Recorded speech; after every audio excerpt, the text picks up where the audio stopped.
We're back at it again. And don't you worry.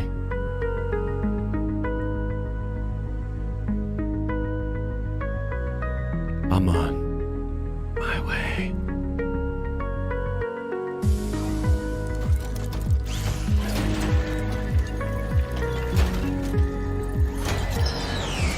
Yeah! Oh, shit, it's a little weird. I barely remember how to fly this thing. What's up, everybody? Welcome. Welcome to the stream. Welcome back to the show. Got back in town last night, and I'm excited to talk about a lot of nerdy stuff with you guys today. And look, man, it is what it is. When you're holding massive W's, you're holding massive W's.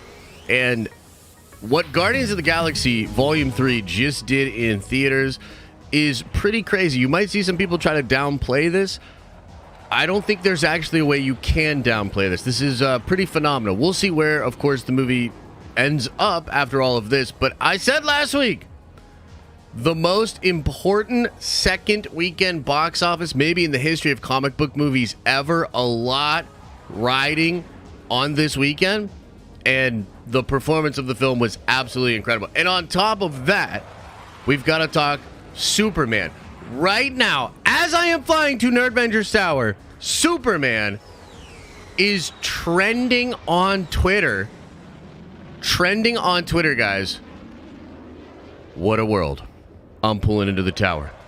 I'll see you in a second.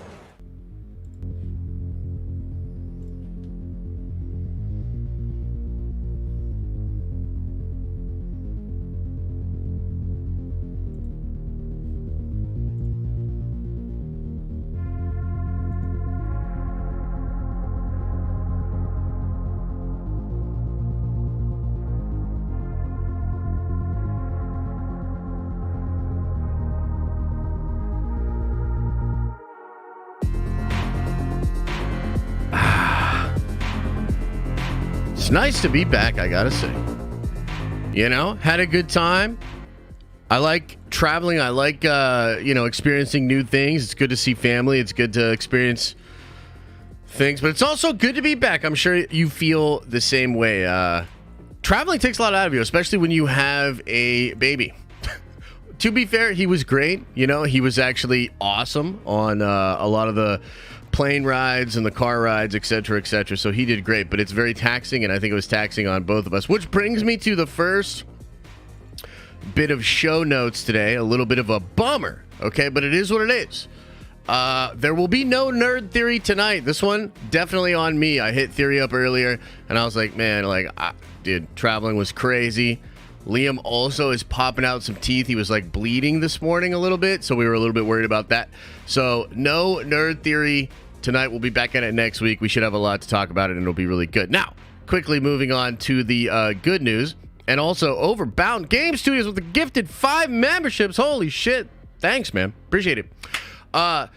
We will, however, be doing a Diamond Lounge stream this Friday. I think we're going to aim for 7:30. We'll talk about it tomorrow on the Nerdvengers stream, which we'll do at 11 a.m. By the way, I'll talk more about the trip and just kind of like more personal stuff tomorrow on the Nerdvengers stream at 11. So basically, we're back to regular. Other than no Nerd Theory this week, we should be kind of, all back on it. And this Friday at 7 or 7:30, we'll do a Diamond Lounge stream. It'll be awesome, man. We'll have some smokes, we'll have some drinks, and we'll just kind of chat it up. There's a lot going on in the nerdy world. One of the things I'm really excited about, we're not going to talk too much about it today, but I think I'm going to start pulling together a lot of thoughts for a longer video. And this is all about San Diego Comic-Con this year for Marvel Studios. I think San Diego Comic-Con is going to be even bigger than it was last year. And I've got some good reasons why. So I want to kind of break that down in a video. It'll be super exciting. Look, Marvel, at the end of the day, Marvel's still kind of somewhat on shaky ground. But as I've been saying for a long time, I truly feel, and I strongly feel, that they're going to turn it around, that they're going to learn from their mistakes, and they're going to tighten it all up. Now, speaking of all of that, that brings us to the box office for Guardians of the Galaxy Volume 3. Holy banana nut muffin on a Sunday morning. I was talking to people about it, just kind of small talk and casual conversations. You know how these things go. People are like, well, what do you do, And then I have to explain the YouTubing thing, which to some people, it's so wild to I guess regular folks or folks with a real job or whatever, to explain the streaming and the YouTube thing, right? So one of the things that we talked about was kind of, Guardians of the Galaxy and all of that. And yeah, man, I was sort of explaining the importance of this weekend in the box office and what it meant. As I said last week, truly, I thought this might be the most important second weekend box office ever for a comic book movie. Not just a Marvel movie, but a comic book movie. There's a lot riding on it. Of course, James Gunn is going on to do DC Studio President stuff, Superman stuff. And so he's now a huge part of the biggest competitor to Marvel Studios, to Marvel and DC, right? Distinguished competition is what they would refer to them as in the Marvel Comics game. They wouldn't even call them DC for a while. But that is huge. So if this movie had floundered in the box office, it would have been a super bad look, not only for Marvel, but for DC. I also think we're at a place where 7 more comic book movies come out this year, right? And so if fatigue is set in, if we really saw some evidence of massive comic book movie fatigue, I mean, that's really bad for the entire genre. Imagine this movie, having a horrible second weekend, really floundering, doing 500 mil, around what Quantumania did, and then going into 7 more comic book movies. I mean, the worst case scenario, and something that I was really worried about, was whatever these feelings are, and I do still think there's some feelings of apathy. There are some lost audience out there for Marvel. Whatever that is, if we continue to just have pretty mid stuff or good stuff, I would argue in the case of Volume 3, that's just still not resonating, that's a very scary scenario, because then it's you get into 2024 and it's you've got great stuff, but you have to work on bringing more people back to the brand. So yeah, I personally thought there was a lot riding on it. It's also been the Marvel model for a long, long time that they usually drop 60 to 70%, right? So some people might say and bring up that even Spider-Man No Way Home dropped 70. It might have even dropped more. I think it was in the 70s, but that's because, of course, it had such a monumentally massive first opening weekend. Guardians came in good worldwide, but under what the domestic projections were, right? And so we were whoa, what's happening, right? Guys, I remember seeing this headline on Saturday. I was just checking through Twitter or something, and it said at the time it was projected to have an opening weekend drop-off of 51%. And I was like, dude,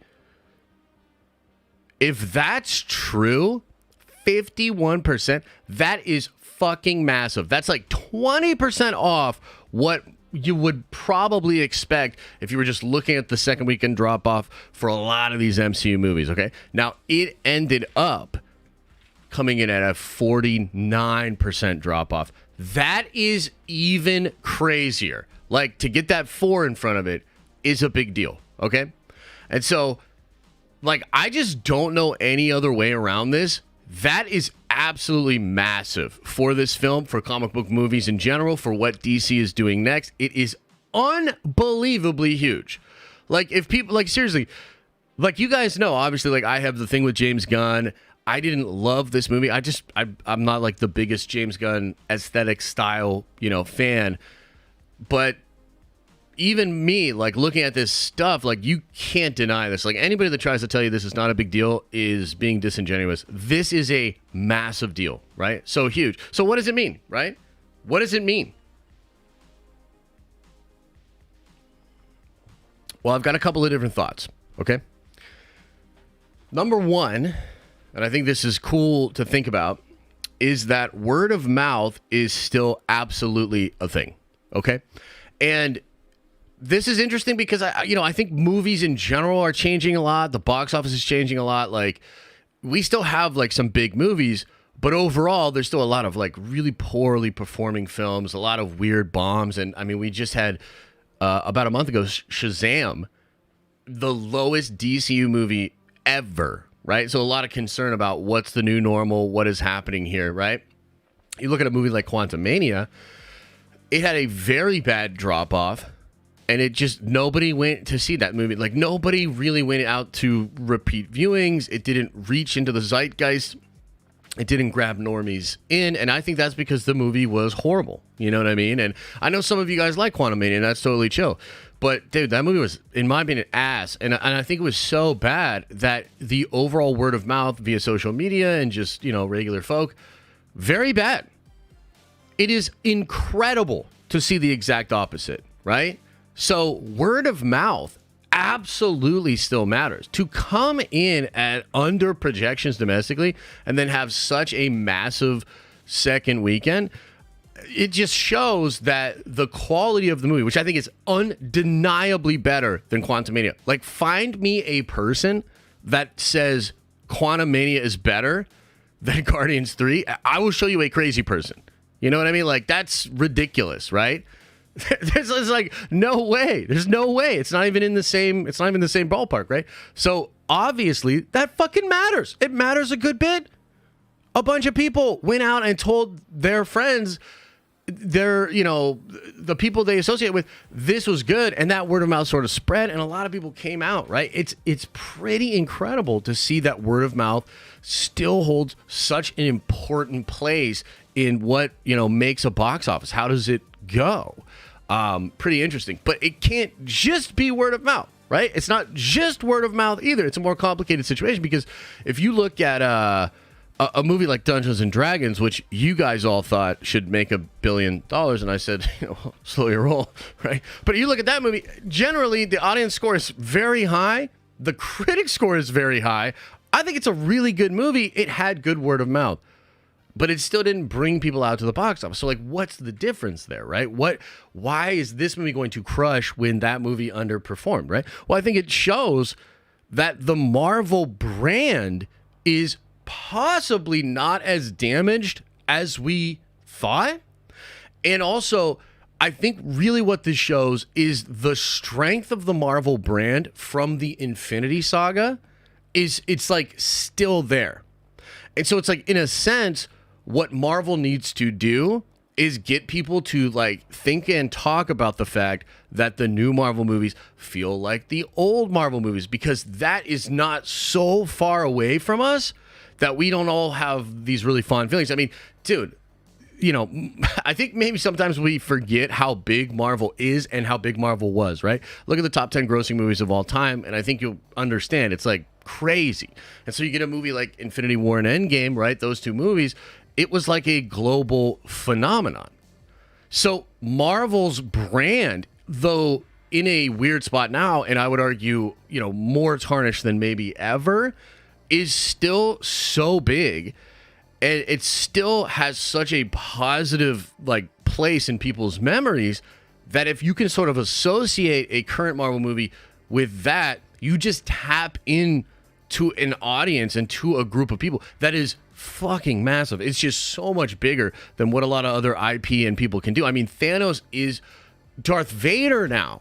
You know what I mean? Like, they use Thanos memes, Thanos references everywhere, right? So like it sort of shows that, dude, Marvel to get back on track it's not going to be as difficult for Marvel to get back on track as it would be for like a Disney Star Wars. Maybe for DC too. We'll talk about Superman in a little bit here. But between those two factors, right, you think about the word of mouth, and then you think about the audience, the potential audience that's out there for Marvel, and like, dude, even on their worst day, they're sitting way nicer than I would argue any other studio and any other big franchise. I mean, dude, have you guys seen the projections for the new Fast X movie? I think like people finally realize like that shit, those movies aren't that good because it looks bad, bro. Like, so it's even a big franchise like that has been a $1 billion money printing machine does not actually necessarily have what Marvel has. It's very crazy. It's very crazy to kind of consider. So I have a couple more thoughts. I wonder and I'm curious if you guys feel this way. I do wonder, is it the case that connective tissue and building up for the multiverse, is it possible that that's not as important as we thought? You know what I mean? This is a thought that I'm having, because when you look at this, and I think we'll know more next week, we'll know more the week after that. It really does kind of depend on where the movie ends up box office wise. But I mean, you look at Quantumania, right? And you look at Guardians of the Galaxy Volume 3. One of them is the movie to set up Kang the Conqueror. It is to set up Phase 5. It is essentially a prequel to Secret Wars in some ways, because it's going to go right into the Kang Dynasty, into Secret Wars. And yeah, undeniably, that was not enough of a draw or enough of a concern to get that same audience I just referred to show up to these movies. I mean, more people showed up to Multiverse of Madness. Multiverse of Madness was a huge hit. It almost made double what Quantumania did. And I would argue Multiverse of Madness is way less obviously connected to Kang and Secret Wars than Quantumania. So, like, I'm sitting over here and I'm like, damn, like, maybe to a lot of the normies, maybe to a lot of, like, casual, Marvel fans, it does not matter as much whether the movie is tapping into that overarching story and that multiversal thing. It's kind of hard to say, but there could be something to the fact that this movie is a little bit isolated and more character focused, because I think, and I really do feel, that Marvel back in the day was more character focused. At the end of the day, the reason these movies like Endgame and Infinity War popped off the way that they did was in large part because the characters in that ensemble cast were all characters that we had spent a lot of time with, watched develop, and we had strong attachments to. Like, there's a reason that all of these scenes in those movies, like, they go hard, dude. They hit, man. And I think that's really a big part of it, right? So it's just kind of curious. I'm not sure. Like, we'll have to wait and see. But it's almost like this surprise to me, because I thought this would be a factor that would hold the movie back. And maybe it is. It's hard to say for sure. Maybe if it had tied in, like, let's say the High Evolutionary had been a Kang variant, could this movie have been just as successful, if not more successful? Should this have been the movie that really, sort of explored Kang, at least in some way? I don't know. But regardless, I think it's something to consider, is like, dude, this movie, super isolated, and yet doing way better than Quantumania. Like, that is kind of curious, right? And, the last point I'll make, and we'll, really brush over this briefly because we don't want to give too much praise to James motherfucking Gunn, you know what I mean? But in all seriousness, I think that it's important to just say that, James, in all sincerity, it feels like he went hard on making a dope movie, and he's also done a lot as far as interacting with people, trying to get people to go out to the movie. He's promoting the movie very hard. So you got to give credit where credit is due, because he not only, because you got to think about it, like, he could have very easily, and I don't really know like his thought process on any of this, but I could see a scenario in which he could have said, okay, I can kind of just do this movie and then move on to like DC and do what I really want to do. And in some ways, I could even see him saying like, well, if I left a little bit of meat on the bone, so to speak, that wouldn't necessarily be the worst thing, because technically this is my competitor, et cetera, et cetera. But it's pretty clear he doesn't view it that way at all, and that he put his heart and soul into making this movie, and he is going to bat hard to get people to go out to the theater and to feel like it's a really cool thing to experience and talk about on social media.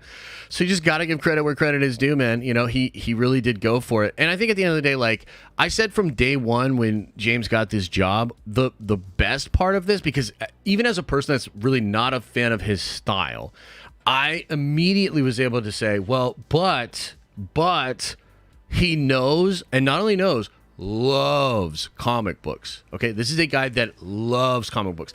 I love comic books. So if comic books are winning, it's good for me too, right? And so I think as a guy that just loves comic books, like, it's pretty clear he came in, delivered what he wanted as far as a good conclusion to a comic book movie trilogy. and now he's moving on to Superman stuff. So it's, you know, it is what it is. He's still a stinky butthole, though. Let's not get it twisted. You know what I mean? He's still that's enough. That's enough. That's enough praise for the man. Okay, now, what do you guys think of the box office? I guess we could talk a little bit about that, and then we can get into the Superman stuff. Because, man, we're gonna have to talk Superman, and I gotta be honest with you guys. I'm kind of excited. I'm kind of excited. You think it might get $1 billion? Dude, if it got $1 billion, oh my God. Dude, that would be massive. I still don't think it's going to get $1 billion, but I think if it gets to like 800, which I think is very doable now, like very doable. If it hits 800, dude, that's a dub. You know what I mean? Like, that's a dub. If it hits 900 million, dub. If it hits $1 billion, oh my God. Oh my God. Wow. Wow, wee wah. What's it at right now? I think it's at 530. Unless I'm mistaken. I think that's where it's at. It's like 530. Let's check it out. Let's go to the box office mojo. See what the box office mojo is saying. Why does box office mojo have it at 475? I know it did over 5. Wait, what? What the fuck? Am I missing something here? Box office mojo is behind. Okay, gotcha. Yeah, I think it's like 525.30 when I saw it. Okay, well that was not chill. They didn't really have it on lock over there at box office freaking mojo, did they?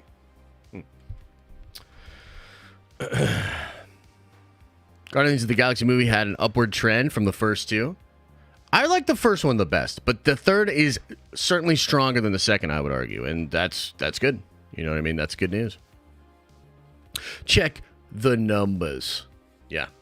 528 last time I checked. Cool. Okay, so yeah, at the end of the day, man, honestly, like, it's a dub. I think it's a massive dub. I was arguing with some people behind the scenes about it over the weekend. No, man, I just like it's a dub. Like, you kind of can't, I don't know. I don't think, what do you guys think? Like, is there anybody that honestly is like, it's not that good? Marvel. MCU, Marvel dying. Die, Marvel dead. MCU. Like, you know what I mean? Come on, bro. You? What? You sound like reply guy on my Twitter. You. Yeah. Yeah, I will be pretty curious to see if anybody actually tries to spin it as being negative. Like, yeah. We'll see. Still hadn't seen it? Yo, I actually think I am going to see it again. If we can get a sitter for this weekend, we might go out with our couple friends. Honestly, one of the biggest reasons that I didn't see it the past 2 weekends is because, well, I was hoping that shit would bomb, and then I could shit on James. No, the real reason is we were out of town, right? So I was out of town last weekend. I was out of town this past weekend, so I've been out of town. So hopefully now we can go check it out. Okay, let's talk some Superman news. And I gotta say, ironic. Being me, having this fucking beef with James Gunn, and yet being an absolutely fucking diehard Superman fan. I love Superman. Not only do I love Superman, I think Superman's probably maybe the greatest superhero ever created. And a lot of the characters in comics that you love, derivative of Superman. He's like just the best. He's the best. And I've often been frustrated with how Superman is treated in pop culture conversations. You know what I mean? Like, Superman is so, like, lame. You know, Superman can't be interesting. He's too overpowered, etc., etc. Like, all these conversations, I hate them. And I think at the end of the day, like, some of the best Superman stories and just moments with Superman are just, they're the best. They eclipse a lot of other superheroes, and I really like the character. And I'm really hopeful that this this new Superman is a way to sort of reaffirm that. That's what I want. It's like I want the new Superman to reaffirm that, and for a lot of people to kind of get it. And man, who's the person? I forget who said this, but somebody was like, I just think it's lame that we've gotten to a place in society where like being good is considered uncool, or like being kind, gentle, like being just generally good. Like, they often call him the Boy Scout. You know what I mean? And to me, like, that is Superman.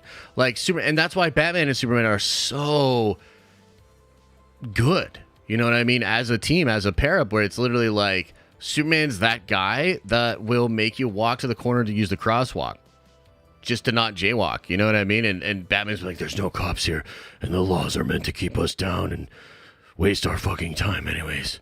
And then Superman's literally like, Bruce, it's 20 feet away. I'll carry you if you want. And then he's like, fuck you, Clark. You know what I mean? Like that, to me, that's the shit, man.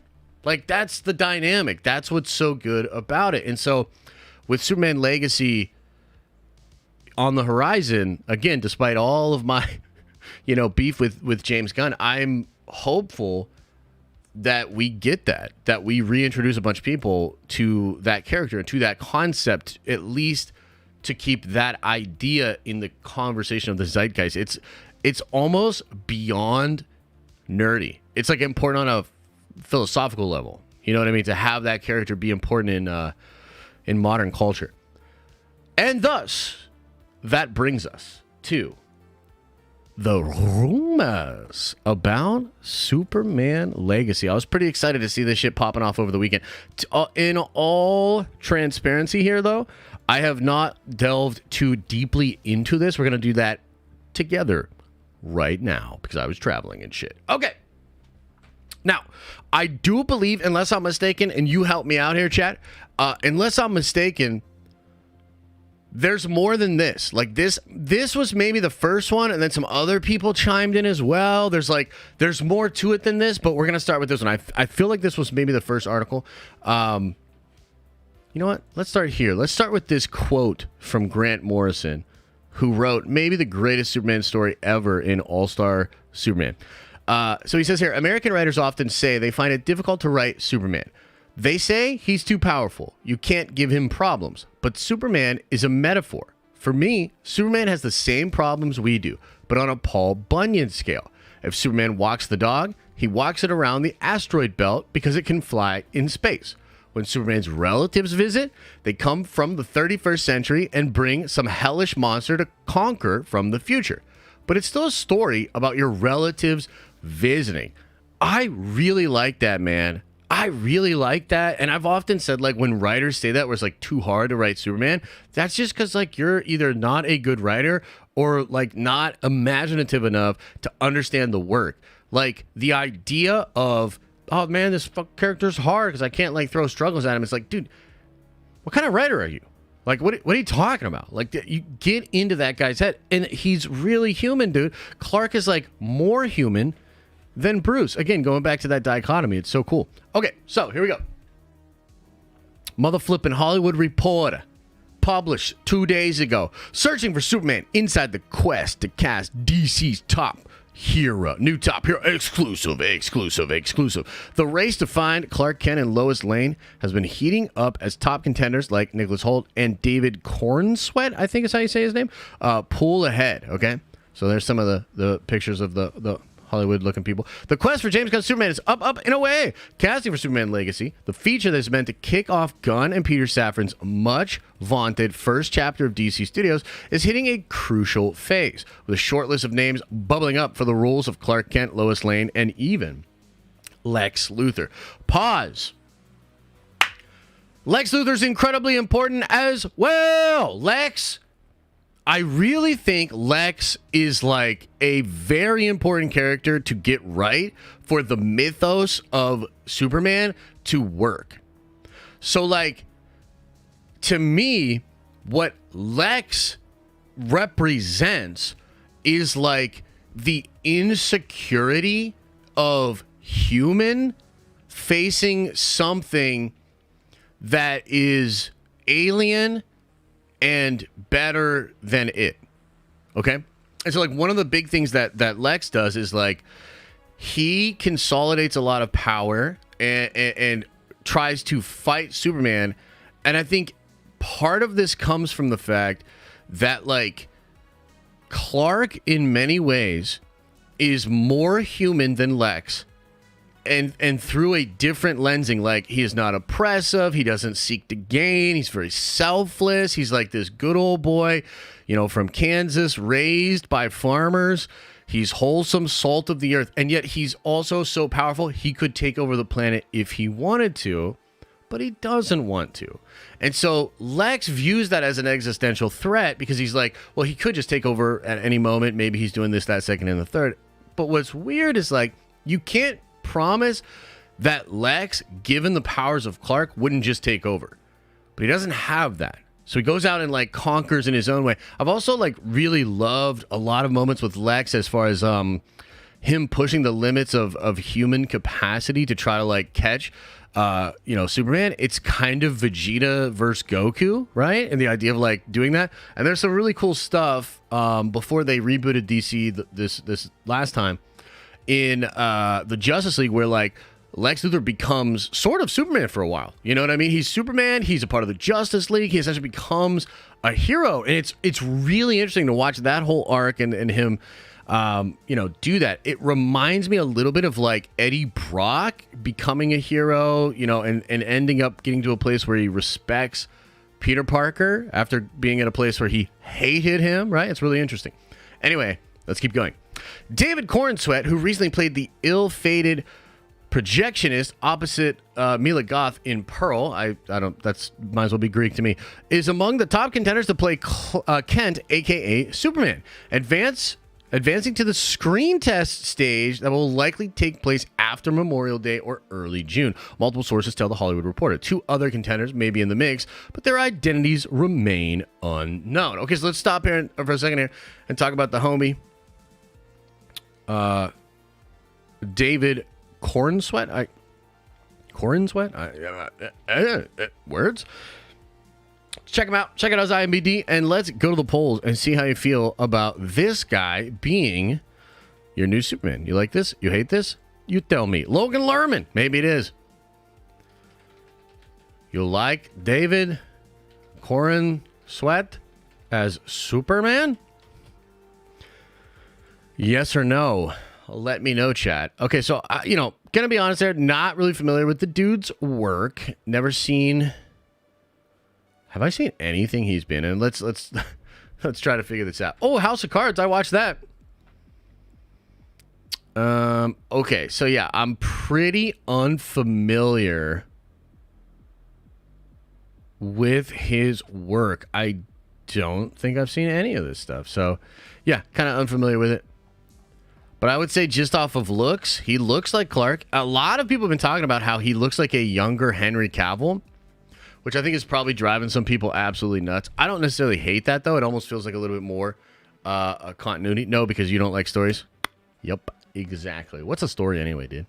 So, wow, 60% say yes, which is not bad. I think, look, honestly, after Cavill, and of course, I'm a Cavill fanboy, but after Cavill, I think anybody was going to have a hard time getting a pretty big percentage of people that said, like, oh, just yes. I think 60 is actually pretty good. Like, isn't 60 around where we were at with Adam Driver as Reed? I feel like it was similar, where, like, a lot of people were just like, no, like, I don't see that shit. But, like, a fair bit of people do. So, at the end of the day, that's not necessarily the worst. See here if we can find some other photos here. Okay, yeah, look, dude, looking very Henry Cavill here. The one thing I'll say, too, I think he's obviously put on more size maybe nowadays, but, like, he's got a good frame, dude. You know what I mean? Like, he's skinny for sure, but he's also skinny, got, like, those long arms. So if he, like, if he really puts some work in, like, he could get stacked. He could definitely get jacked. You know what I mean? And, by the way, he fucking better.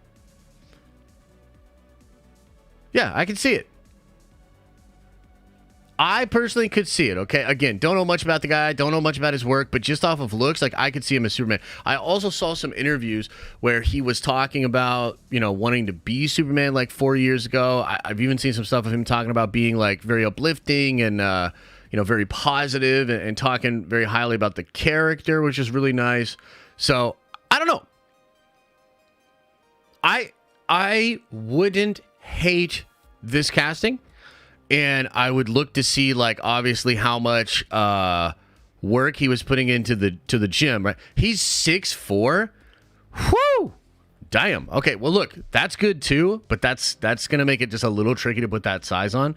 But they've got some secrets in Hollywood, you know what I mean? They've got some secret juice, as Paulo Costa would say. So I'm sure he could get there.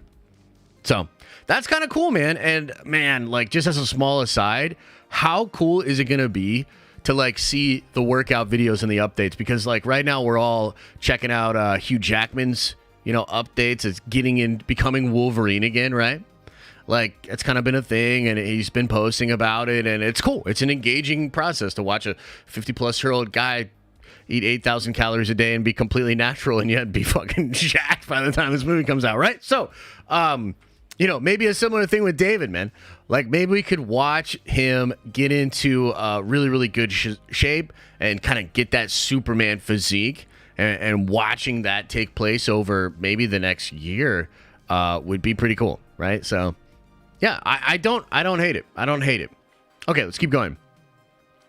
Jacob Elordi, the sought-after star who broke out as the resident villain of HBO series Euphoria, is a name that serves for the role of Kent, but sources say he never submitted himself into the ring. British actor Tom Brittney and Andrew Richardson are also were early in the mix. So they do say that there are two other contenders that are unknown, but I think other people have been talking about it online. Am I wrong, Chad?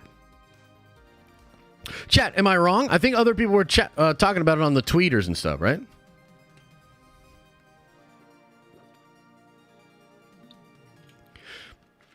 I think we'll be able to find it.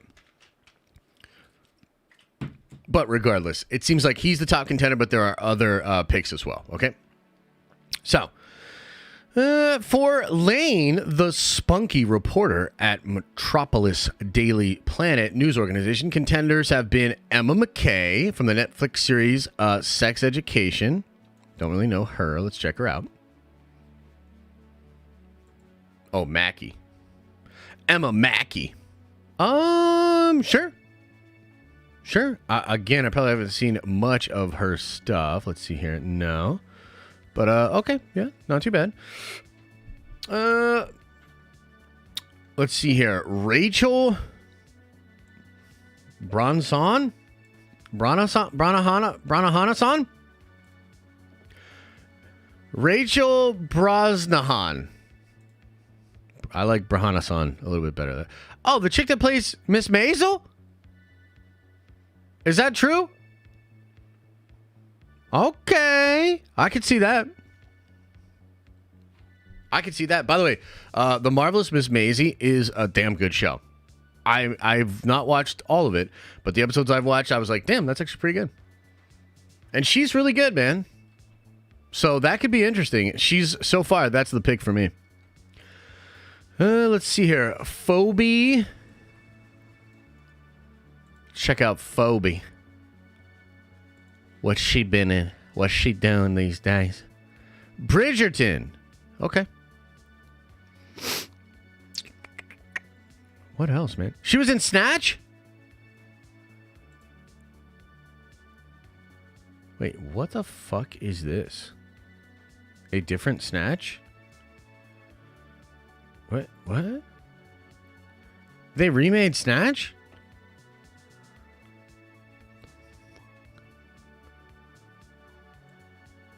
What the fuck?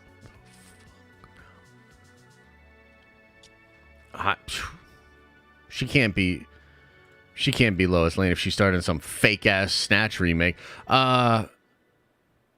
Samara Weaving, let's check her out. Lizzo for Lois Lane, let's get it. What does she do? Ready or Not, Babylon, Snake Eyes. Bill and Ted. Okay. She's in. Wait. I mean, honestly, I think. Who's the gal that did the fucking. The second one we looked at? Yeah, Rachel Brown's. No. She's the one. Just do it. Okay. Sources caution that some of them are not screen testing and have merely been in the mix. One source, without providing an additional detail, dismissed some of the names as a chat room list. Warner had no comment, and one insider, the filmmakers in the studio, are nowhere near a decision. It's kind of interesting. We're going to talk about Nicholas Hoult here in a second. Gunn, I wonder how much he's attempting to keep things secret. We all know he hates leaking, and he hates, probably just fucking basic-ass journalism. But does that mean that he's able to do stuff to, like, throw people off the scent? Is it possible none of these names are the actual names? Like, that chat room list, that's kind of an interesting comment, because I do know that a lot of people that are, sources or insiders are basically just friends of friends, or, somehow find their way into, info and group chats and discords, email chains, etc., etc. Is that what's going on here? Like, is he throwing us off the scent? Some people believe that's what's going on here, and that would be kind of interesting. That line about the sources is kind of interesting. One role that seems to have only one person earmarked is the classic villain Luthor. Nicholas Hoult, currently starring the vampire thriller Renfield. I fucking Renfield. I watched all those trailers. I'm like, what the hell, man? Why would you see this movie? Has been tapped to play the bald-headed evil genius. Hoult's name has been swirling around Legacy for several weeks now, with some theorizing he was up for Superman. Some people, by the way, backed that up. Some people are still thinking that he could be Superman. The actor has a previous close call with DC movie realm, where he was the runner-up to play Batman for Matt Reeves, with the role going to Robert Pattinson. The studio has loved him since Fury Road, said one source, blah, blah, blah, blah, blah. Okay, so let's talk about Nicholas Hoult as either Lex Luthor or Superman. What do you think, chat? What do you think? He would be a great Lex? I think he would be. I like Nicholas Hoult. He's been in a lot of stuff. We've seen him in a lot. But we'll look him up just so everybody knows what we're talking about, eh? So let's see here. Renfield, The Menu, Crossing Swords, X-Men, Dark Phoenix. He was Beast in those movies. Deadpool 2. Yeah, Tolkien. He played Professor Tolkien. Pretty cool. I like Holt. I could see him as Lex Luthor. What do you think? Yeah, I honestly think he could probably do both. I wouldn't mind him as Superman. He would have to. He's a little bit older, and I think he would have to put on some serious size. You know what I mean? Like, I think he would have to put on some size, obviously. But I could actually see him as either. But that's kind of cool, because I think Lex being sort of an antithesis to Superman, but kind of also almost resembling him, is kind of like meta. I like that, actually. Is he willing to shave his head, though? Yeah, for some millions of dollars, I'm going to go out on a limb and say he's willing to shave his head. You know, actually, on the topic of head shaving, and if Elisa is watching, she's probably just like, Nani? And she's going to, like, you know, maybe chime in. But, dude, yeah, Lex needs to be buff as well, actually. That's a great point, Tom and Figs. I was considering doing some kind of a drive for memberships, where if we got a certain amount of memberships, I would shave my head. And also, we could line it up so that we do it at New York Comic Con. And we could have some of you guys actually shave my head at our fan meetup at New York Comic Con. Just a thought. We'll talk more about it tomorrow. Oh, no. We'd have to go for like 2,000 or 3,000. Yeah, I'm not shaving my fucking head for... In fact, it's got to be 3,000 members, which would be like tripling what we have now, actually. Yeah. Because I'm not shaving I'm not shaming. No, it's gonna be that's gonna cost you. That's gonna cost you, chat. But also, it could be really, really cool. If you've ever been on the fence about the community and you were like, maybe I should join or whatever, maybe that would be super dope. And you guys would be like, okay, let's do this. And then also you can come to the Nerdvenger meetup and you guys can all try to shave my head. You're not allowed to take my hair and clone me, though. So that's how it goes. Yeah. Just a thought. We'll talk about it more tomorrow. And also, Elisa might shut it all down. So we'll see. Brazilian wax? No.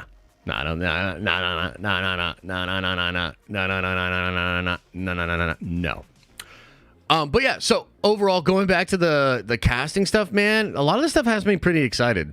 Like, genuinely, I'm like, dude, this is good. Now, what my worst fear here, which technically has not been alleviated yet, my worst fear is that this is all bullshit and that he's actually going for some like real twinky, weird, way too young Clark, like a Lehman Lerman motherfucker, right? Make a woke Josh clone. That would actually be kind of fun. Like a really woke one and then like a really like ultra uber conservative one. And then they like argue and fight back and forth and shit like that. So that'd be kind of cool. Has Josh talked about Campia yet? Why would I talk about Campia? What has he done now? What has the lad done now? Is there something going on? But yeah, no, I like all this stuff. I like these picks. I think they're good. Next up, The Rap chimes in. Let's see what they have to say. His channel is imploding. Is it really imploding or like you guys saying it's imploding? Let's talk about that tomorrow. Or maybe later in the show. Wait, what? No way. Is he really only doing live shows for members?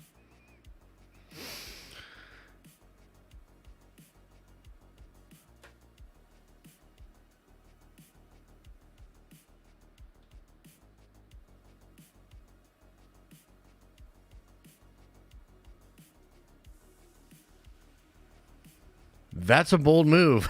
Okay, we'll see if it pays off. Anyway, with Guardians of the Galaxy 3 now out in theaters, James Gunn's commitment to Marvel Studios complete. His full attention is now turned to filling out the cast for his upcoming Superman Legacy.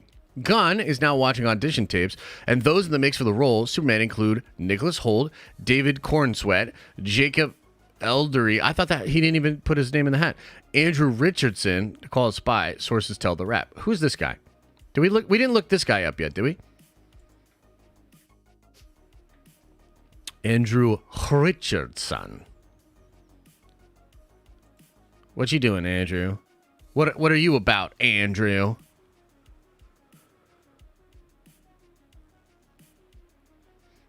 Killer Among Us. Yeah, I haven't seen much of this stuff, man. Let me get a couple shots of him here. Maybe.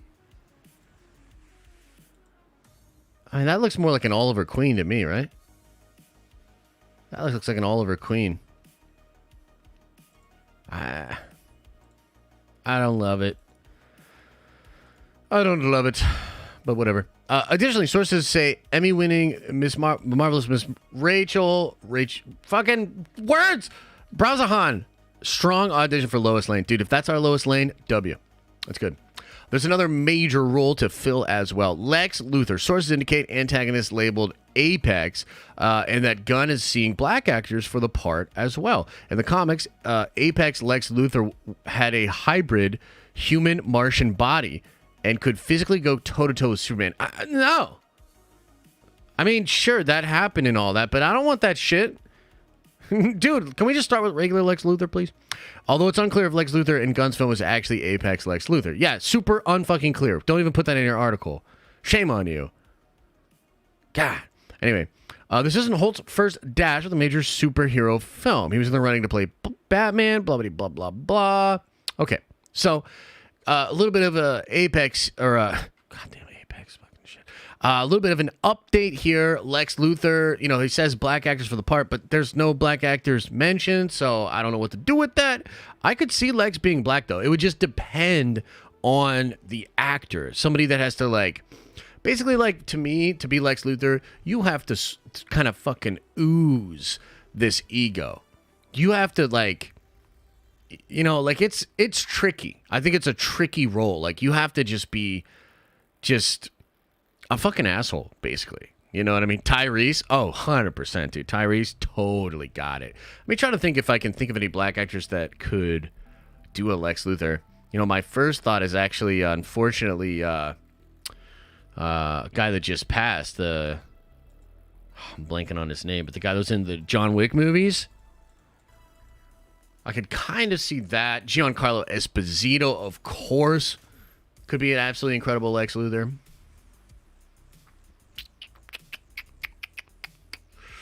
Maybe Chiwetel Ejiofor. Maybe.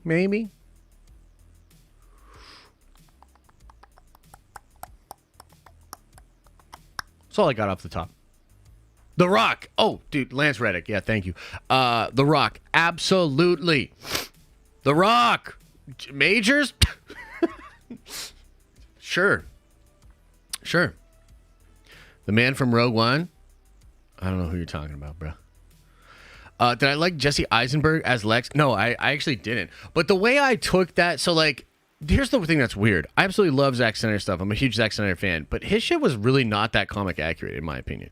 But it was like, I felt like it was thematically accurate, you know, as for what he was trying to show. It's almost a deconstruction that was going to build towards them actually being heroic, right? But I mean, I hated that Lex Luthor. But to me, I always was like, well, that's Alexander Luthor from whatever crisis that was, right? So it's like a different version of Luthor in my mind. Idris as Luthor, that's an intense Lex Luthor. I could see it. Yeah, that'd be kind of fun. Leslie Jones as Luthor, absolutely. 100%. 100%. RDJ Black Lex Luthor. You know, that's a bold move. I don't know how people would respond. To that. So, yeah. Okay. You guys doing that chat thing. Hey, it's good to be back, Mila Kunis. I love it. Holy shit. It's good to be back in the tower.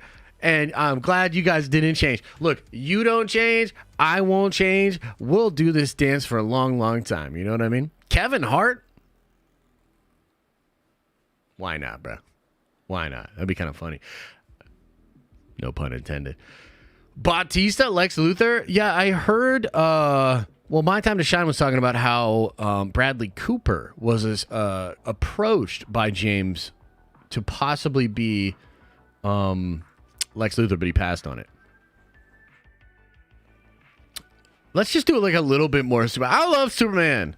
I got y'all. We're doing something about Superman. Everybody, calm down. Let's see what Gunn has to say about what he wants out of Superman. Okay.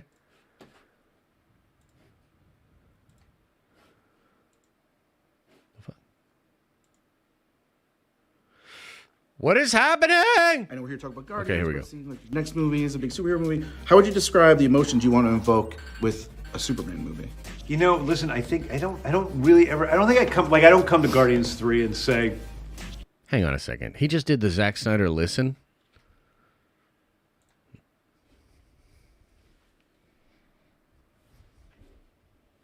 Snyder does that a lot. I'll never let go, Jack. I'll never let go. What are we doing here? Are we watching this fucking thing or not? What is this, the worst web player in the world? What website is this? Gizmodo? That's why all of you fucking motherfuckers are dying. Holy shit. T-Mobile for Business plans now include premium travel benefits valued at nearly $400, like full flight Wi-Fi up here, secure Wi-Fi connection here, and lightning fast. Sorry, T-Mobile. Not today. Not today, T-Mobile. Next movie is a big superhero movie. How would you describe the emotions you want to invoke with a Superman movie? You know, listen, I don't come to Guardians 3 and say, I want to write a movie that's going to make everybody cry. Right. I don't think about that. I just think I want to tell a story that treats the characters with dignity and compassion and is the best most surprising, most moving story I can possibly tell. And if that ends up being just moving because it's a fun blast of a film, or if it ends up being moving because you're sobbing, or it makes you feel that rage, or whatever it makes you feel, I'm good with all of those things as long as it works. And so that's how I can't say I'm going to, I'm looking for any particular emotions to bring out through Superman, but I don't want it to be unemotional. I don't want it to, deny that we are as human beings emotional characters, and that Superman is also that. Yeah. Interesting. Yeah, I think Clark is actually pretty emotional. I saw a lot of people like kind of dogging on those comments, but I completely agree. I think, if anything, that's like one of the most interesting aspects of Superman is that like he's so emotional and he cares so much, and yet he's had to practice so much self-control and like learn so much because, even normal humans, when we let our emotions get the best of us, when we sort of act on just raw emotion, we can be really destructive. Imagine what Superman can be. He is like a god among us, so he can't do that. You know what I mean? So yeah, kind of interesting. I wish that answer was a little bit more pithy, but I think it's appropriate. I think it works. All right, what else is going on here? Is there anything else to talk about as far as nerdy stuff, or should we just get into the Q&A? What do you think, chat? Is there anything I'm missing? What else is going on? He's human. Oh, wait. He's human. It's like, what does it mean to be human? I think I think he represents being human. Acolyte hyped? Is there any news for Acolyte, or are you just hyped up for it? What about crypto? I mean, crypto's cool. Crypto and Legacy. I'm down with some crypto. I am down with some crypto. Do you think we'll get more projects at SDCC? For what? For DC? Or for Marvel? Because you're going to get you're about to get a lot of stuff at Marvel. Boston Celtics. Yo, it is pretty wild, actually, that we're going to get the Lakers and the Celtics in the finals again. That's like a tale as old as time. You know what I mean? That's an old school rivalry. And so it's pretty cool. Pretty cool to have that going on. Watched a little bit of the game yesterday, but Vincent D'Onofrio as Luthor. I mean, I'm going to go out on a limb and say that Vincent's a little bit too busy for that, but he would make a good Lex Luthor, 100%. They aren't in the finals? Wait. But they are. They are in the finals. Are they not? Am I one round too early? Is this the Eastern Conference Finals? Okay, so they're in the Conference Finals. So I'm just looking past these other teams. Okay, well, that's why I don't talk about sports ball. And also, who are these other teams? Denver, you guys got to go. What's the other team? Denver, you got to go. Get out of here. And the Heat? Oh, Miami? No, they got to go too. In fact, I'm going to make a bold claim. Both those teams that you guys just mentioned, Miami and Denver, just pack it up now because you're all about to get swept. You're about to get swept? So pack it up because I want to see the Lakers versus Celtics. So everybody shut your mouth. Okay, cool.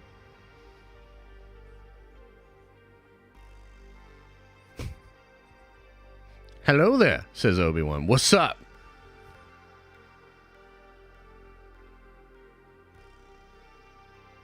Bro, stop. The Heat are the better of both those teams. It doesn't matter, dude. Pack it up. Pack it up. Pack it in. Jimmy Bucket is watching you.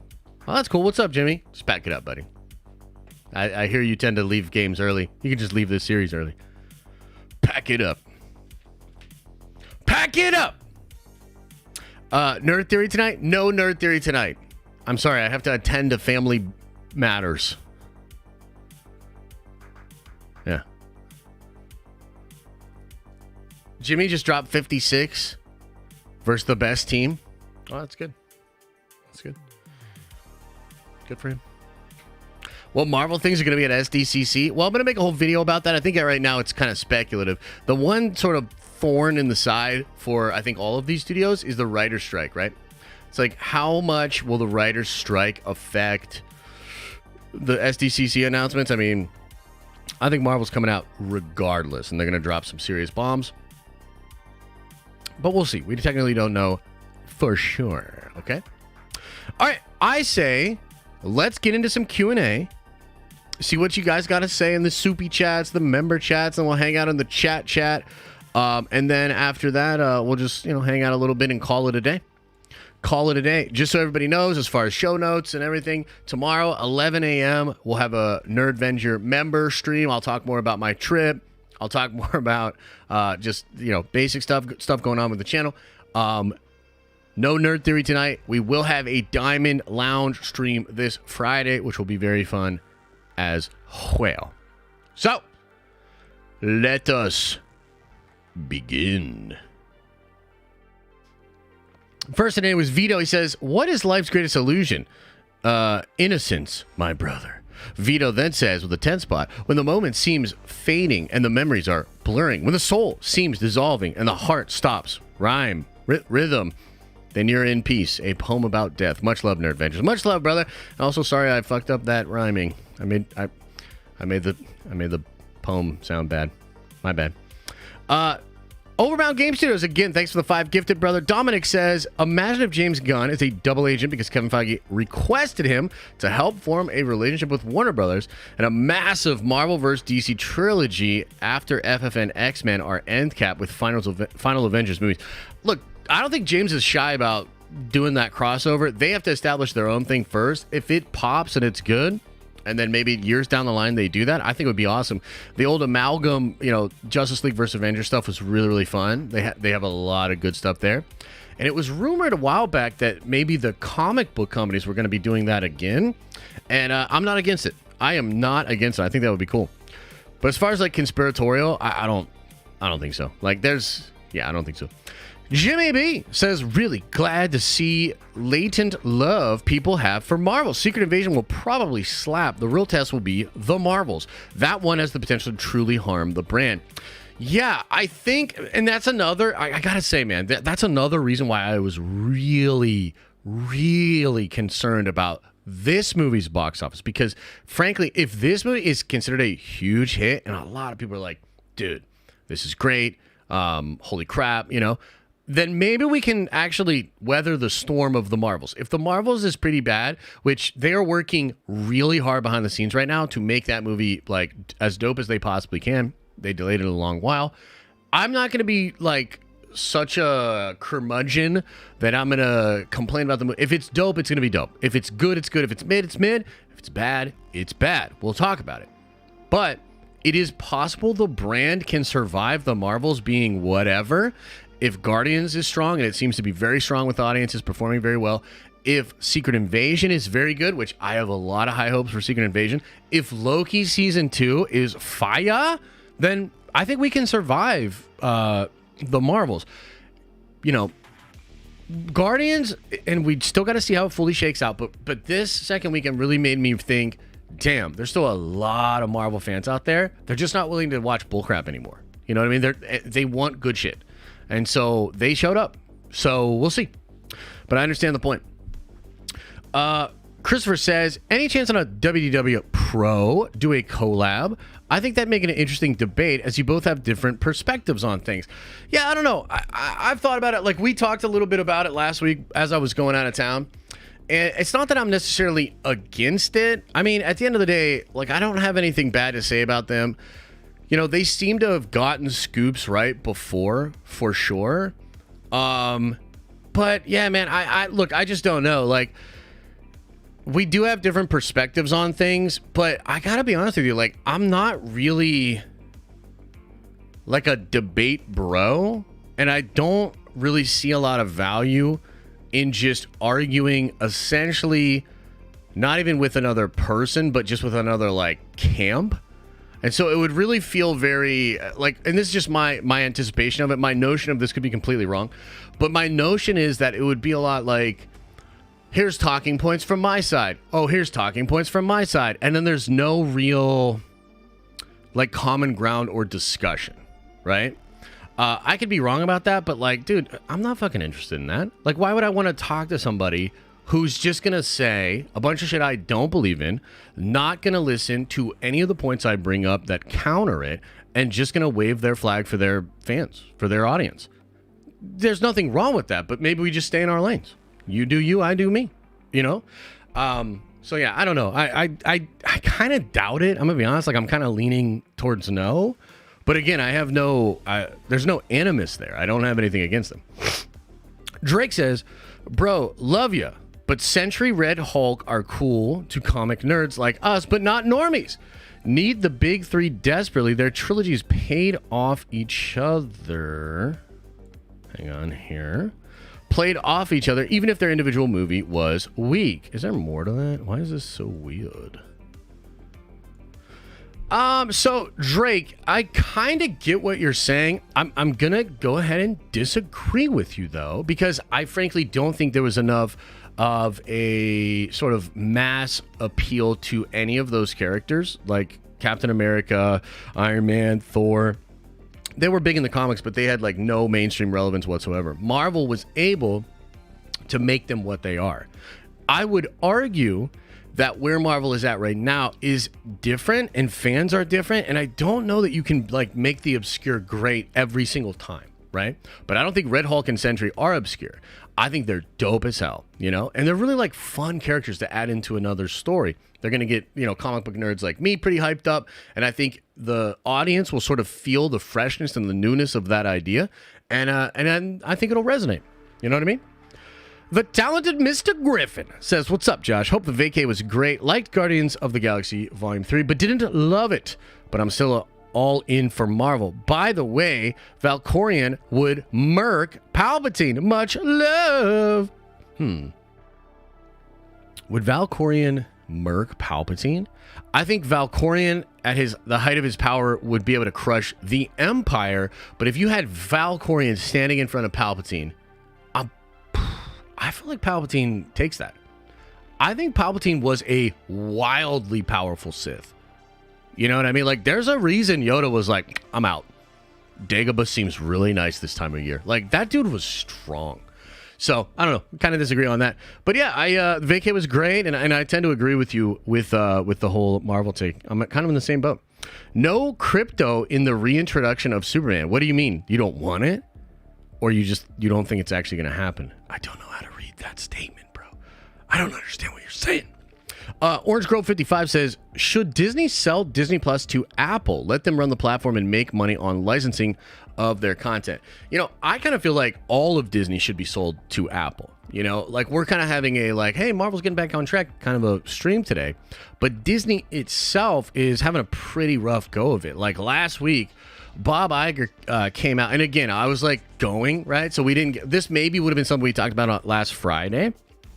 But yeah, I mean, Disney did not have a good week. Like, they came out and basically said in an earnings call, we lost 4 million subscribers to Disney Plus. We are 30% closer to profitability, but we're not profitable. And by the way, we are going to spend less money on making content and promoting the content. We're also going to pull a lot of content off of Disney Plus. And the stock price the following day dropped like 8%. It dragged the entire S&P 500 down. I think investors are just looking at them like, bro, what the fuck are y'all talking about? Which is funny because like when Bob Iger came back, like Wall Street got a boner and they were like, dude, let's go. But ever since then, when he's been like actually addressing the problems, Wall Street's like, dude, what? And they're kind of looking past his answers. So I'm really curious to see what ends up happening like with Disney overall. But I gotta tell you guys, I wouldn't mind at all if Disney was sold to Apple. I have a lot of issues with Disney proper. I think they have completely lost their way. And yeah, I'm not a fan of Disney overall. I think they're pretty fucked.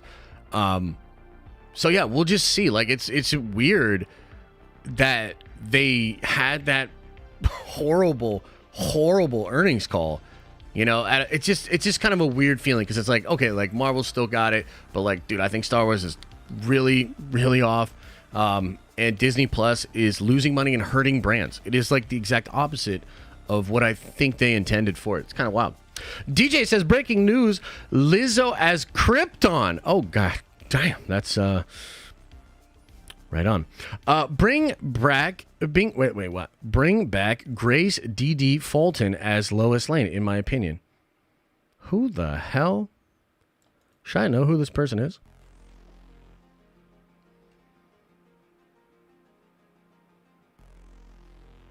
Oh, she's the Shazam. She's in Shazam or whatever, right?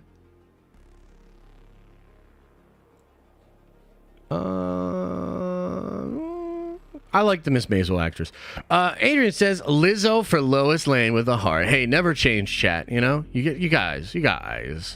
Old head Mike says Phoebe is Phoebe. What is actually wrong with you, dude? Mike, what the fuck are you on about, my guy? You're 3 comments away from being banned forever. If you think I won't ban a gold Nerdvenger member, you are wrong. I might just ban you anyway. You know what I mean? Like, I'm not digging it. Mike, old head Mike, where are you at? Say something. Put it into the chat. Put it in. You're done. You're done. Make your last stupid ass comment. And now we're going to need 3,001 members. Okay, there you are. There you are. Banned forever. See ya. Okay, Jack says, Josh, are you reading the current Wolverine run? Beast vs. Wolverine with the evil clones of Beast and Wolverine as well. Guardians was dope. MCU hype back. I am not actually reading the most current Wolverine run, but the last I heard, Beast was going like Dark Beast, which is pretty freaking crazy. So, yeah, maybe I'll check it out. Mr. Lucky, welcome back to the Nerdvengers. Michael Rossi says, most these dudes, just like Cavill, should have kept him. The age difference that Gunn was talking does even to matter. Yeah, I mean, he obviously could have kept Cavill. And the only reason that he got rid of Cavill is because he didn't want any Snyderverse association. Like, that's what it is. So, any bullcrap other reason that he put out there is false. But at the same time, it's like, I'm not going to sit here and just for the entire time of like this year until the movie comes out, I'm not going to sit here and be like, should it be Cavill? Like, just over and over again. Like, what's the fucking point of that? You know what I mean? Like, yeah, obviously I would prefer it to be Cavill. Mikkel says, hey, 1 year baby. Much love to Josh and the fam and everyone in the Nerdventure community. It's been a great ride so far. Excited for more. And Josh, have you got any news on the Fortnite tower and stream? No, but I do have to check in with Elijah. Like I said, I just got back last night. It was pretty late, so I haven't been fully checked in with everything yet. But I will reach out to Elijah later. Michael says, with a very generous $20 holla, I told Theory that you like my S tier grid for Force users, and you guys should do it on Nerd Theory together. You have to agree on the placement. Wanna see you get heated. He said you would put Ray and Babu first. He can't trust you. I would definitely put Babu high. So also I had a really interesting thing happen over the weekend when I was in Arizona. I went into a Target, which, by the way, I got some problems with Arizona. I mean, maybe I'm just an East Coast dude. Maybe I'm just an East Coast boy. But, yeah, there's some quirks in Phoenix where I was like, I don't know about this shit. And I don't know about these people. Who the fuck do these people think they are? You know? But then we ended up getting into this Target, and they had a Disney store in the Target. And I was like, dude, that's kind of cool. That's kind of cool. Disney store in the Target? That's fun. And I saw Ray. Okay, so I saw Spider-Man, I saw Iron Man, and then I saw Ray all floating, like being hung up above the Disney store thing. And I had that feeling, man. I had that moment where I said, one of these things is not like the other. One of these things just doesn't belong. And I got super triggered, and I was like, the fuck is Ray doing here? And I just kind of came over, okay? So I come over, there's like a bunch of kids and like families and shit, and I'm like pushing them out of the way. I'm like, what's going on over here? Okay. And then I get over there, and then on the shelf, I see a bunch of Star Wars toys, and there's like a lot of it's actually gone. I was like impressed. I was like, damn, like they're selling a lot of shit here. And then I look up to the left, and I see Reva. And bro, there's just a fucking shit ton of Revas. Revas as far as the eye could see. Okay. And I thought it was funny. And so initially I was just texting Theory about this. And then I was like, dude, no, I've got to post this on Twitter because people like Austin Warner in the chat, you dumb motherfucker. People like Austin on Twitter will lose their fucking minds and propel that tweet up to like a lot of engagement. So I was like, I can't say no to that opportunity. I've got to get these clicks. And so I posted about it. And damn, yeah, a lot of people. Dude, there was one guy, which, by the way, if you're in here, please speak up. Raise your hand. Come up to the front of the class. We want to hear from you. There was some guy on Twitter trying to explain to me that I didn't know shit about retail and that this was somehow a good thing. Like, this guy was saying, dude, you don't get it. This is a good thing that all of these Revas on the shelf won't sell. And I was like, this must be some new, there's got to be a new economics class out there. You know, maybe I am missing out. Please explain, educate me, because maybe I don't get the economy no more. You know, maybe he's right.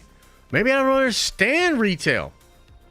Somebody, please explain it to me. Help me out here.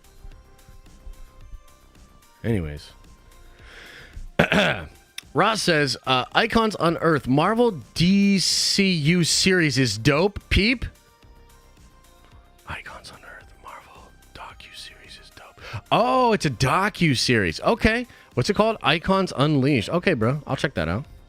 Or Unearth. Man. After a little bit of time off, I came back. I can't even like read. I don't know how to speak English. Holy shit. Paul Angel Paradise says, I can believe you went away on Elisa's first Mother Day. How is the couch treating you? Much love. Hopefully the gaming was worth it. It usually is, though. Yeah, well, the gaming was last weekend, okay? And just so you know, freaking Jason, we went out to her sister's wedding and to see her family. So the entire trip, kind of her idea. Kind of, you know, it's kind of on her, right? Now, we were traveling a lot on Sunday during Mother's Day. And yes, that was a little bit tough for sure. But how did I make it up to Elisa? Well, I'll give you one example, guys, and you can just kind of just extrapolate this example out to the rest of the day, and you can just know and take, you know, just feel good that, you know, your boy did right by his wife and baby mama for Mother's Day. So just as one example. So while we were waiting for the, not our luggage, but for the stroller and the like different parts of the stroller, they came through a different luggage thing. Okay. So I sat down and put $5 into this massage chair. Okay. And so I'm sitting there and I'm like, dude, we've been traveling all day, right? And so we sit down. And I'm in there, I'm having this massage chair thing, okay? And I kind of get like literally locked in because it's like pushing on my my calves. So I literally couldn't get out of this thing if I wanted to, okay? And I put $5 in, and I didn't realize this, but that's 20 minutes, okay? So I'm sitting there like, you know, like I'm all in there. And Elisa's like, where's this stuff? I'm like, well, you can go over and talk to the people over there. I can't, babe. I'm sorry. I'm locked in, right? And then, so she like goes over there and talks to him, and then she comes back and she's like, well, here's the stuff. I need your help to come over here. And I'm like, babe, it is, this thing is, I can't get up. Even if I wanted to get up, I could. And there was this like Asian dude over there that was like watching this whole thing go down, and he was like laughing because I was like, I can't get up. What do you want me to do? Like, I literally can't get up and all that. So rest assured, we took good care of her on Mother's Day. Moving right along. Orange Grove says Fast X tracking for 70 million opening weekend. Yikes. Huge budget on that thing. No bueno. Yeah. Bad. And fucking, what's his face? What is even his face? Groot. Vin Diesel. This guy's out here saying, well, we actually need this to be a trilogy. It's about family and fucking making as many billions of dollars as we can. We got to beat this dead horse over and over again until it's a pile of bones. And The Rock said, That sounds great, man. I'll come over and help. Mariana says, with a very generous 10, says, another podcast I listened to has source inside of Lucasfilm, and he said the feud between KK and Fav was not true. If it is true, why did Jeff Snyder say there was one? This doesn't make sense. Yeah, so Jeff Snyder said there was one. I said there was one. I heard from a very, very reliable person that there was. But people just hear different things. It's like with the WD Pro Scoop, right? I think a lot of people are like, oh, it's like it's on, or it's like one or the other. It's like, no, it's not like that. I could absolutely be wrong. They could absolutely be right. I think that would be fucking horrible for the brand, by the way. I just don't think so. And I've heard from very reliable people. Like, here's something. I'll blow your freaking mind. Get ready for your mind to be blown. The same source that told me that there's beef between Favreau and KK told me that the story of the cobweb Luke Skywalker character is bullcrap. Okay, so I really trust that source. Like, I really trust them. So we'll see. They're not 100% either, though. It is what it is.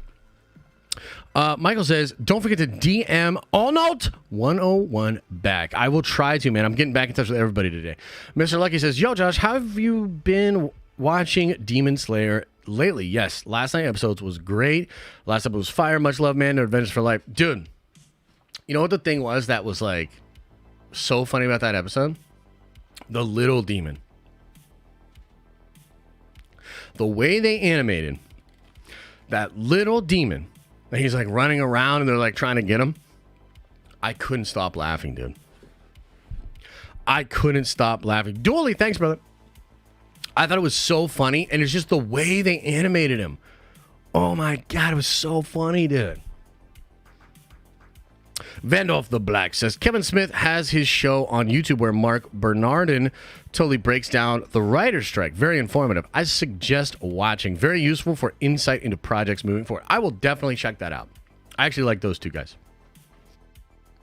So I will check that out. Thank you, man. I lost my place again. Lonzo says, think Spider-Man's box office will be like Guardians of the Galaxy 3? No, but I think it'll do pretty well. It's interesting because the first movie actually didn't do so good. It made like 430 worldwide. I think this one will do much better. I think this one will hit 5, maybe 6, which is a success for that animated franchise. But yeah, no, I'm super excited. That's out in just a couple of weeks, right? That's out in just a couple of weeks. XA says, have you seen Dave Filoni talking about bringing in Darth Bane and Revan into the final episode of the Mortis arc in Clone Wars? Even had them designed. Oh yeah, dude. I've seen the, what do they call that? I guess the, like, previs of that. I've seen the scene where he's like talking to Revan. So yeah, no, hell yeah, man. Shit's awesome.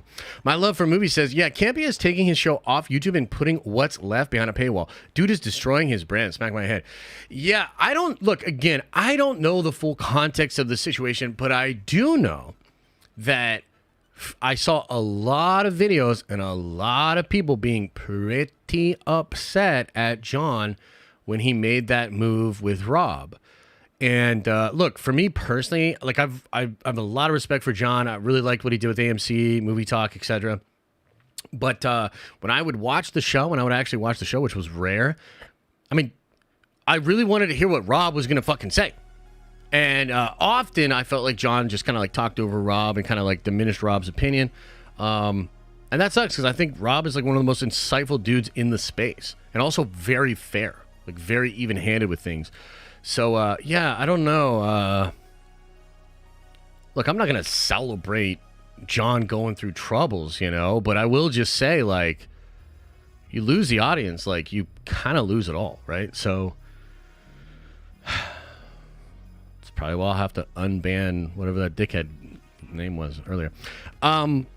Chilling in the Basement says, I don't want crypto. It's too soon, and I feel like Gunn would gun too much with a pet involved. Maybe after the Justice League is established. Look, I am so afraid that Gunn's going to gun all over this movie. But he has the ability to not. And if he shows that restraint, he will have my undying respect. Superman is a very important character to me. But yeah, if he guns all over him, I'm going to be fucking pissed, dude. Old Head Mike, that's his name. So yeah, I feel you, bro, but I don't think crypto is gonna make it. Look, let's be real, man. He could gun all over this movie with crypto or without. Okay, you know, are we gonna get a fart joke God, is Clark Kent gonna make a fucking fart joke? I don't know. But crypto's not the deciding factor on that. Drew Smith says, I heard Cavill will be in Legacy just for another boner cameo. Jesus Christ. PJ says, the real question is, does Ezra stay if The Flash kills the box office? No. Ezra's gone regardless. Lucas Tex Venture says, I'm getting a tattoo of Grogu hugging Babu. Dude, my man. That sounds pretty awesome, bro. Sounds pretty awesome. Dominic says, Apple buying Disney? How do you think Apple could course correct Disney proper? Do you think they actually would course correct back to a full family-friendly nature they used to be? Yeah, I think they'd have the ability. I mean, here's the thing. Like, Disney is currently, I think, trying to signal some of that, right? Like, and you're going to see more of that, I think, in the next year. Like, you are going to see more of that being signaled. I think the problem is a lot of people are pretty skeptical of it, and a lot of people are just really don't like Disney. And like, it's shocking, I think, how much of that sentiment actually exists. And I think when you look at like Bob Iger congratulating the Mario movie, it almost feels like he's aware that that narrative of that being an anti-Disney success is out there, and he wants to quell that. And so in some weird ways, like, I feel like they may actually kind of get it. But is the damage too big? Is it too much damage associated with that brand? Just by virtue of Apple not being the Disney that made all these fucking stupid decisions, just by virtue of that, you would get a lot more people open to an Apple Disney. That's my belief. Is like, if you do that, you actually just immediately get a lot more people skeptical. This is why I think Kathy should have gone a long time ago. Because if you just remove her and bring somebody else in, even just that gives people this anticipation of what's the new Disney or what's the new Lucasfilm going to be like. Oh, dude, I can't wait to see what Lucasfilm looks like now. It like gives you a reason. This is why like sports teams fire head coaches. Like, you do this because what is the ultimate goal? You want people to buy the season tickets. You want them to get their butts in the seat, buy the popcorn, fill the shit up. You want huge gates. Nobody's buying a sports team or owning a sports team for charity. It's there to make money. Well, how do you make money? You got to get the fans engaged to come in and root for the team. If the team absolutely sucks, nobody's going to come in. Just by virtue of changing the leadership, you give the fans a new narrative to latch onto. Even if they suck for a couple seasons, they have the excuse that's kind of built in where you're like, it's a rebuilding season, right? You heard that shit before? That's it. That works across all brands.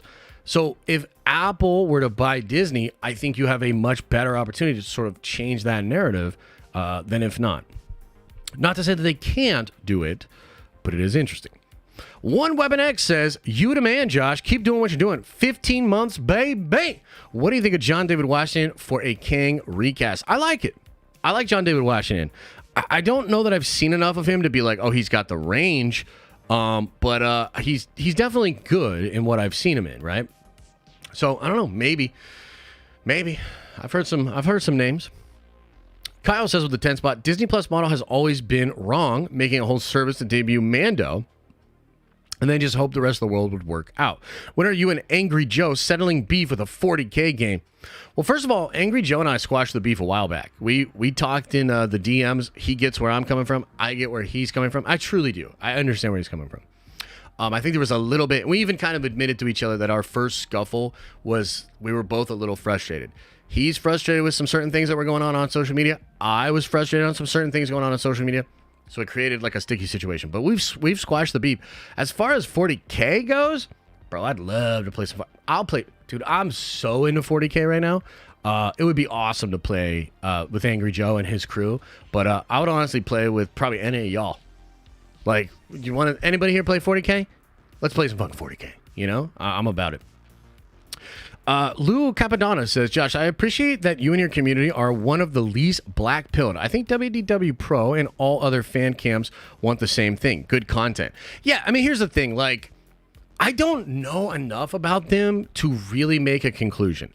What I was describing earlier is just my base level notion that I have, right? So maybe some of you all know this. Maybe some of you all don't know this. But I had a sort of debate back in the day. It was like 3 or 4 years ago now with Jeremy Griggs from Geeks and Gamers. And the problem with that debate was I came in under the pretense that what we were going to talk about was like what's good for the Star Wars fandom. And essentially, like, Jeremy immediately said he really didn't care about that. It wasn't his responsibility to fix anything, and he was just going to focus on making money, which is totally his right to do, and I completely understand it. But I was like, well, then what the fuck am I doing here? You know what I mean? Like, I'm not going to argue with that. Do you? And so kind of ever since then, I've just thought, well, if you're, like, making money off of that, like if you're like a Doom tuber or, you know, that, like, that's just your thing, like, dude, you're not really gonna actually come to the table and try to, like, discuss these ideas with nuance. And to be honest with you, you shouldn't. That's not good for your business. That's not good for your brand. So when it comes to WDW Pro, I don't know enough about them to actually make an assessment, but my notion is that that's what it would be, which is like, dude, I'm just not interested in that. Dominic says, spoiler, Reva lives and she married Jack Black after the Empire fell. Damn. Okay. Good for her. Michael says, for Disney Plus, the main loss of 4 million users is because Disney lost the soccer rights in India. Only 320 of those were U.S. Unsubscribers. That is true, but here's the thing, okay? This is why I think that's fair to bring up, but I think the idea of you bringing that up like it's not a big deal is disingenuous. Wall Street estimated that they would lose subscribers. Wall Street had cooked in that loss, which, by the way, that's not even like something like you say they lost that and it's actually cricket. I don't think it's soccer. I think it was cricket in India. As though there wasn't a scenario in which they figured that license out. Do you know what I mean? Like, what do you mean? Like, so they lost a license, which was a value proposition for a certain market, and they no longer have it, and yet we're supposed to just say, oh, that's acceptable, so they've lost a certain amount of market share. It's all good. Like, dude, that's not how fucking business works. Again, where's that retail guy? Where are you at, retail guy? Explain to me how the Revas on the shelf is a good thing. It's like, I get what you're saying. It doesn't mean that it's not bad. In fact, I would argue, because Wall Street likes to be very good with its estimates, coming in lower than Wall Street expectations on losses is really, really bad. Bad headlines, bad stock price, bad company. Peyton Moore says, how do I get to the Diamond Lounge stream Friday? I've heard you say it before, but I wasn't in the 6 month yet at the time. Okay, so you got to hit me up or one of the mods up on the Discord. You hit us up. You prove that you have been a member for 6 months, and then we give you access to a certain part of the Discord, and I drop the link in there. You can also just DM me on Twitter, like on Friday night. I should be able to help you out. Mariana says, FP Jr. doesn't want to play Kanan again. I know, I saw that. I get him saying Star Wars diluting a character, meaning like Liam Neeson said, but still sad. Your thoughts? I don't think that is a great loss for the fandom. And I think that that also does not mean that you can't have Kanan in some capacity. I think it's bad. Just putting it out there. Not Disney fan. How dare you? Hey, sorry. Okay? Sorry. My bad. You know, like old head Mike will tell you, sometimes things don't go according to plan in this chat. I apologize. But yeah, I don't really think it's a great loss, and I think they can move on with Kanan as well. Michael says, have you seen the Rotten Tomatoes for Wendy and Peter? No, and if I go to look at it right now, it won't be there because I think they took it off. They were like, we don't like that. We don't like that. We don't want you to see that. Yeah, it's kind of wild. New Making Star Wars report with name of new Beyond locations. Oh, hell yeah. Maybe I'll do a whole video on that. If there's enough juice there, I will put. Hey, what's Bismo trying to gamble for? You know we don't do gambling right now. Banned forever. Just kidding, Bismo. It was like 1%. Dude, do y'all remember it was like years ago when one of the Chappelle specials came out and they really tried to dead ass like get it a 0% on Rotten Tomatoes? And then it came out and fucking like had like a 99 from the audience score. It is kind of weird how that happens sometimes.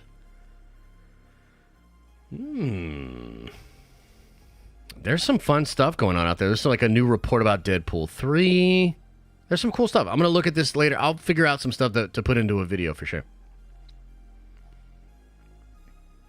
Yeah.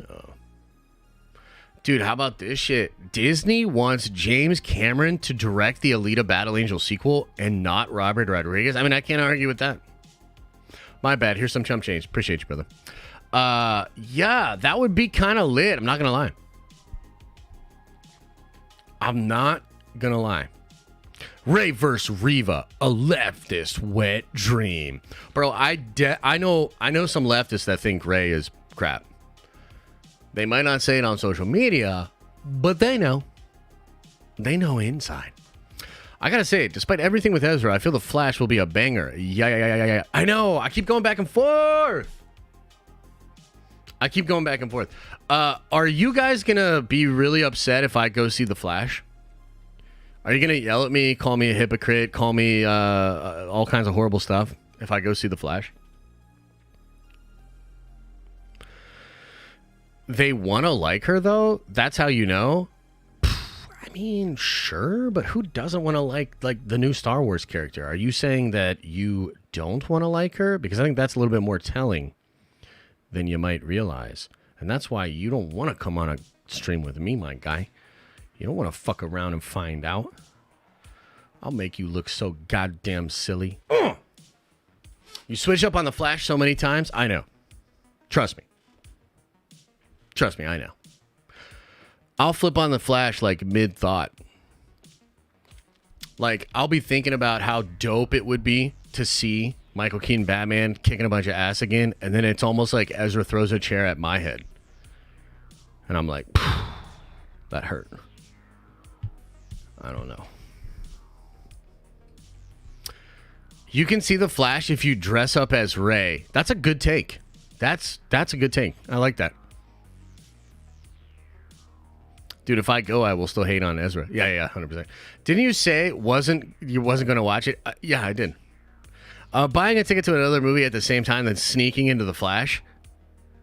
If you support it, Josh, that means you support some very bad stuff. Oh, fuck, you're right. Oh, no. Josh could pull off Ray. Hell yeah. Flash looks amazing. I don't care who's in it. Fair. Imagine Josh in scavenger clothes. Bow, chicka, bow, wow. Josh supports Ezra. Jesus Christ. Shave your head and we will allow it. I heard Christopher Reeve Superman is in it. I don't think so. If he is, it's probably just archival footage or something. Same thing with Superman. What do you mean? What do you mean? Honestly, want Ezra to stay in the DCU because I know Hollywood is exactly who I think they are. That's a weird take, but I'll allow it. The Gatekeeper's Daimo says, the way Warner Brothers did Johnny versus how they're handling Ezra just leaves the sourest taste in my mouth. No judgment, though, buddy. Much love and respect. Oh, I get it, dude. It's fucking horrible. You know, like why is it going to be like this? Like, why can't I just go enjoy the movie, you know? Josh, you have used Tabletop Simulator on PC. You can play 40K and such. I know, it's just not the same. You know what I mean? It's just not the same. What does it all mean, Basil? Josh is actually Ezra. Wouldn't that be wild? I just removed the mask one day. 2 Chokey McChokers gonna choke slam Zod. Damn. Probably true, though. Nicolas Cage Superman heard it could pop up on heavy spoilers. Oh, yeah, he's in there. It's not actually Nicolas Cage, though. It's CGI. But I mean, that is kind of cool. Don't you dare. Can you explain what playing 40K means, like board games or video game? So Warhammer 40K is a tabletop war game. You put a bunch of models on the table, you measure out their movement, and you got like a bunch of terrain, and you roll a shit ton of dice. Guardians of the Galaxy Volume 3 slapped. Across the Spider-Verse will slap. The Flash could slap. The fatigue is gone. We might be in a nice little stretch here, which would be great for the genre. So, yeah, I'm all about it, man. Let's get it. Let's get it. Across the Spider-Verse coming up next. I got a feeling I'm really going to enjoy that one. I love Spider-Man. So, that should be really, really fun. And then The Flash is a little bit of a question mark. But, look, if it is as good as people say, then I'm going to have a good time with it. Whether I watch it in theaters or on the 7 seas, you know what I mean? We shall see. Could Thrawn kill at 40K? Oh, 100%, dude. 40K ain't. Try 40K kill team. 40K is ain't. Try 40K kill team. Yeah, kill team I would try. Even some combat patrol level games I would try, but I love the 2,000 point games too. They're really fun. Avatar, Top Gun, and Mario killing comic book movies. I mean, probably not. Probably just like successful movies. You know? Thrawn would analyze your painting skill. That's true, actually. He could pick up one of your models and know your weaknesses. That's a great point. I'm going to steal that. I'm going to steal that and say it at the comic shop, and everyone's going to think I'm so cool and smart. And I'd be like, yeah, I definitely came up with that myself. It wasn't some dude in chat named Neon Detective for sure. Currently in Cabo, enjoying the sun with tequila cran in hand. My man, that sounds great. Good for you, man. Just good to have good movies. Nice change of pace. Yeah, definitely. How long has Warhammer been around? I don't know, like... How long has Warhammer been around? Let's find out.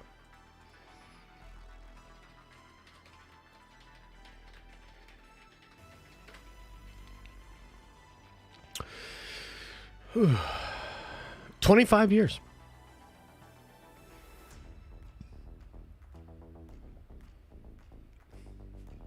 Actually, longer than that.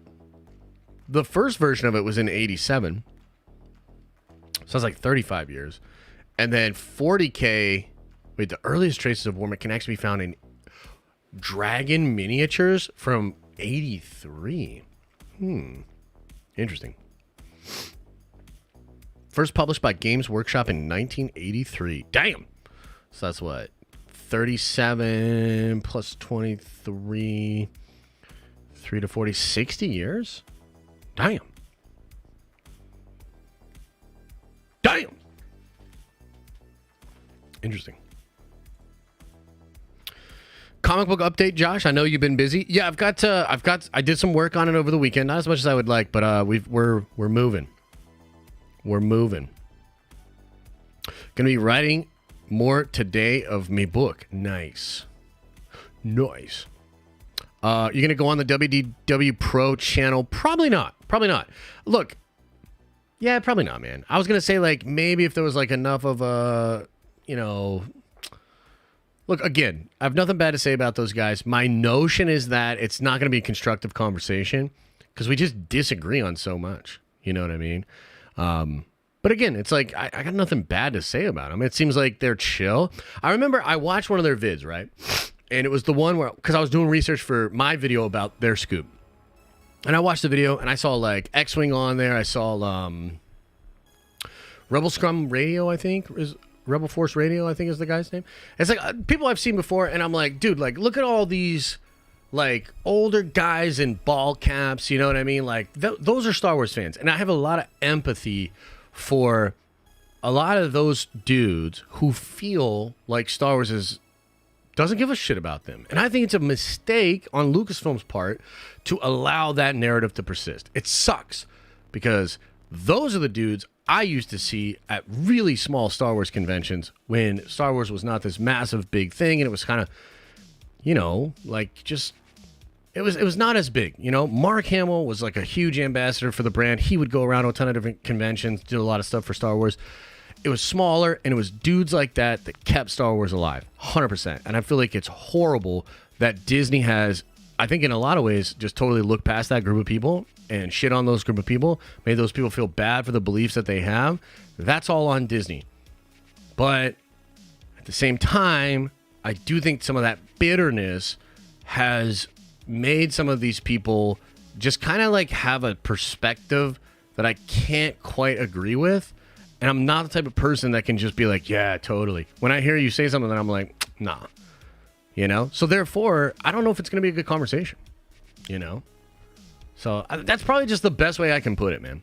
Got a lot of empathy, got a lot of love. I think we're all Star Wars fans. But, I mean, as far as collaborating, I just don't know.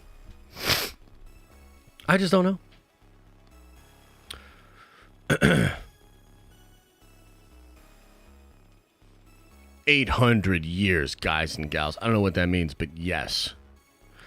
They kind of implied you already spoke and agreed to go on, but I guess that was BS. No, we did speak, and I was open to it then. It's just like I thought about it over the weekend. It's not like that, you know? And again, they seem like good dudes. Sounds like you're too scared. All right, bud. You're too scared to be labeled a boomer. I damn sure am not scared of any conversations. It's more like, why? You know what I mean? Like, why would I?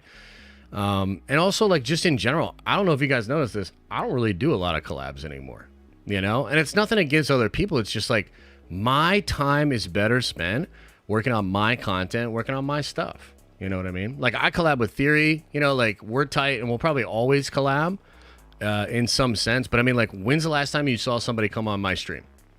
When's the last time you saw me go on someone else's stream? I think the last one was Kendall. And it's funny because I was actually talking to Elisa about this yesterday because Kendall made a post on Twitter. He's very close to getting monetized on his channel. He's been killing it on shorts. And one of the only reasons that, like, I keep going on Kendall's channel, dude, Kendall's like a grinder and really talented. And I think he deserves to have a platform. You know what I mean? And he's been riding with me for a long, long time. So. Oh, yeah, no, I did do one with Geekdom. Well, that's another, dude, that's a friend. Like, Danny's a friend, you know what I mean? And it's like, I also watched a lot of Geekdom and then became friends with Geekdom. And so it's like, just different, you know what I mean? I remember in the pandemic one time, me and Danny talked for 6+ hours. We were literally we're on the phone, just blazing, talking about life. We fucking talked for like 6+ hours. It was incredible. I like that dude a lot. Elijah says, closing on the house today, bro. Let the fires of industry burn. Indeed. Indeed. It's going to be dope. What about Geeks and Gamers? What about them? I collab with them. Like I said, I sat down and talked to Jeremy. I think it was like 4 years ago. So. Echo Base Network. And by the way, I got a lot of love for those guys too. I mean, they do good work. And again, it's like they're old school Star Wars fans. I totally get it. A collab with Harloff would be good. I've talked to Harloff. Harloff and I have talked behind the scenes. We've thought about doing it. It's just like, dude, it's just a timing thing. I think too, man. Like, I think a lot of people underestimate how much work goes into making content. You know what I mean? It's like, you know, I have 2 channels and the big podcast, and it's like, you know, it's just a lot of work. The Rob stream was elite. Yeah. I think they are definitely less negative than Geeks and Gamers. Okay. You heard about the trial that Chris Gore is putting on for Disney? I did hear about that. I actually do want to check it out for sure. I think there's subtleties of the fandom that could be discussed. Subtleties of the fandom. Like, what do you mean? Maybe what I'll do is I'll like have a conversation with them and just kind of like feel the dudes out and see. Somebody's doing well? What you mean? EBN and New Rockstars keep me balanced in the middle. Thoughts on Freddy saying he didn't want to come back for Bad Batch and The Rise of Skywalker? I mean, I kind of get it. Like, look, I don't know why. Look, I don't know why Freddie feels compelled to continue to go on interviews and talk about Star Wars and then just be at a negative place with the fandom or with the work or whatever. I just feel like that's a weird move. Like, if you're gonna, like, talk to Freddie about Star Wars, like, just talk about, like, good shit.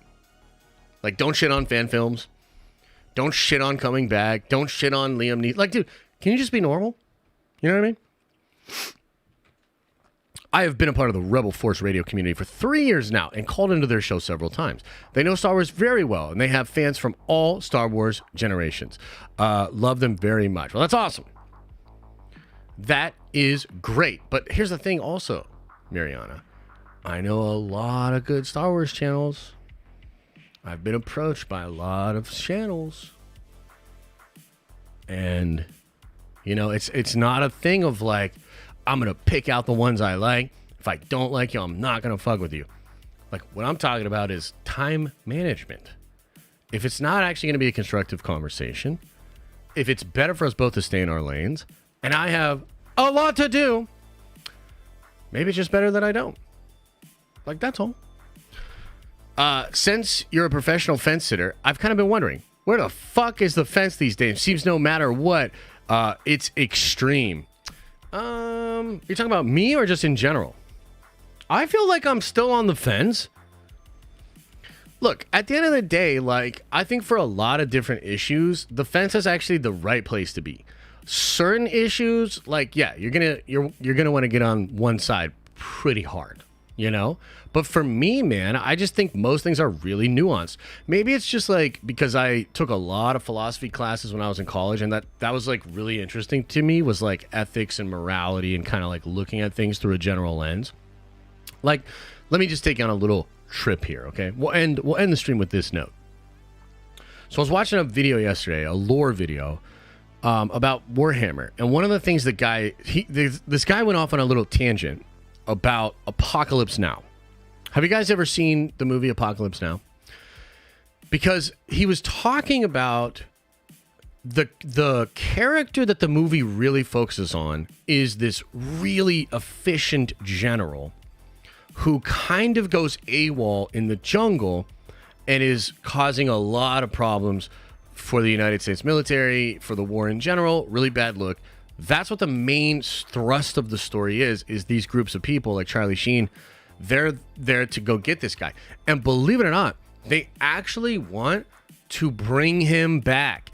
He is savagely massacring people, causing all these very big problems, and yet he's so efficient as a killer that they still want him back. And at the end of the day, if you listen to a lot of what that character says at the end of the movie, you realize that it's the morality and the hypocrisy of this idea that he's allowed to go do all of these horrible things that in a different context would be a crime, maybe even evil. But because some superiors of some countries say that he should, he can go do this and be considered a hero. And it's the hypocrisy of that breaks him mentally. That to me is like an interesting moral dilemma that creates like an intriguing character and a really interesting story. Most things are like that.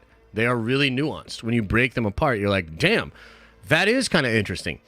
And to take it even a step further, a lot of people that don't like looking at it through a nuanced lens are actually afraid, because what that means is that almost everything in your life that you can just put into one category or the other, good or bad, is actually far more complicated, and therefore you can't be as secure in being a good person as you would be if you ignored nuance. I think ignoring nuance is in a lot of ways to protect the individual from feeling lost. But I'm comfortable. Meaning, I'm pretty happy on the fence. Anthony Carter says, anyone having fun in Fortnite Star Wars? Dude, Fortnite Star Wars is so fucking awesome. I wish I had more time to play. It's real, real good. It's real, real good.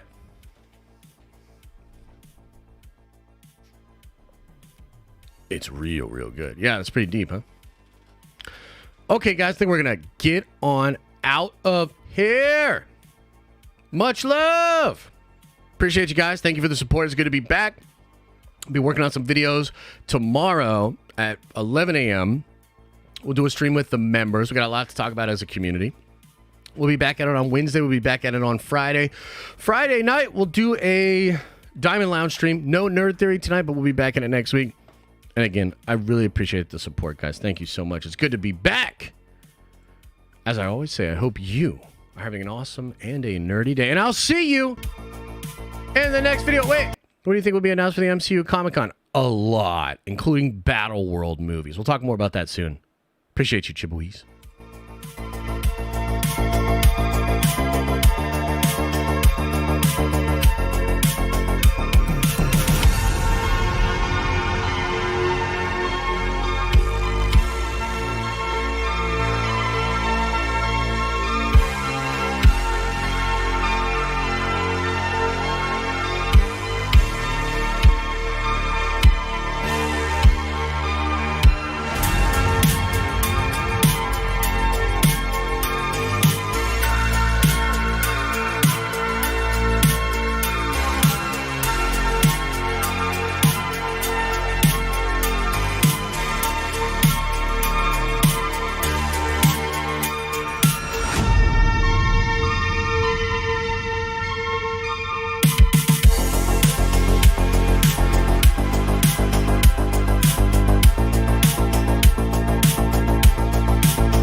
Is everybody gone? Did everybody leave?